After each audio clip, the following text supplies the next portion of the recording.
అందరికీ ఎలా ఉన్నారు? Welcome back to our channel Madhuna vlogs.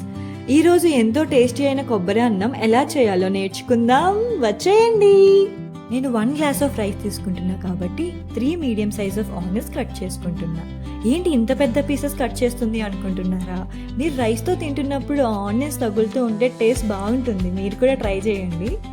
నేను ఇక్కడ 6 మిర్చీస్ అయితే తీసుకుంటున్నా, మీరు మీ స్పైస్కి తగ్గట్టు తీసుకోండి.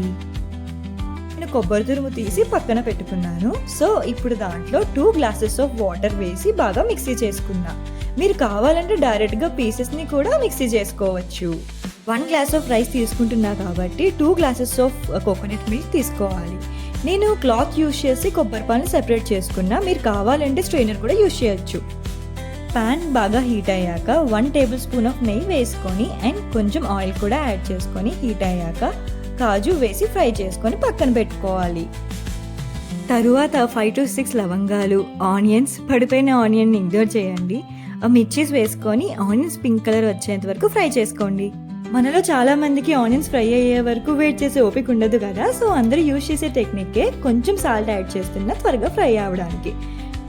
ఫ్రెష్గా చేసుకున్న అల్లం వెల్లుల్లి పేస్ట్, పసుపు యాడ్ చేసుకొని పచ్చివాసన పోయేంత వరకు ఫ్రై చేసిన తరువాత ముందుగా చేసి పక్కన పెట్టుకున్న కొబ్బరి పాలు యాడ్ చేసుకొని తగినంత ఉప్పు వేసుకొని కలిపి బాగా మరగనివ్వండి.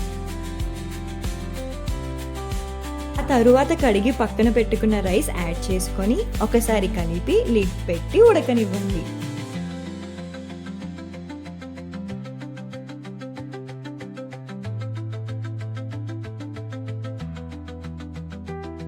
పది నిమిషాల తర్వాత మనం ఫ్రై చేసుకున్న కాజు, 1 స్పూన్ గీ, కొత్తిమీర వేసి మళ్ళీ మూత పెట్టుకొని 10 నిమిషాలు ఉడకనివ్వండి.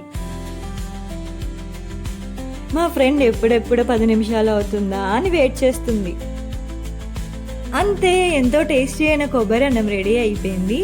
ఇంకెందుకు లేట్ అని మేము ఆల్రెడీ చేసుకున్న పొటాటో కర్రీతో అయితే సర్వ్ చేసుకొని కుమ్మేసాం. ఈ వీడియో కనుక మీకు నచ్చినట్టయితే please don't forget to like, share and subscribe.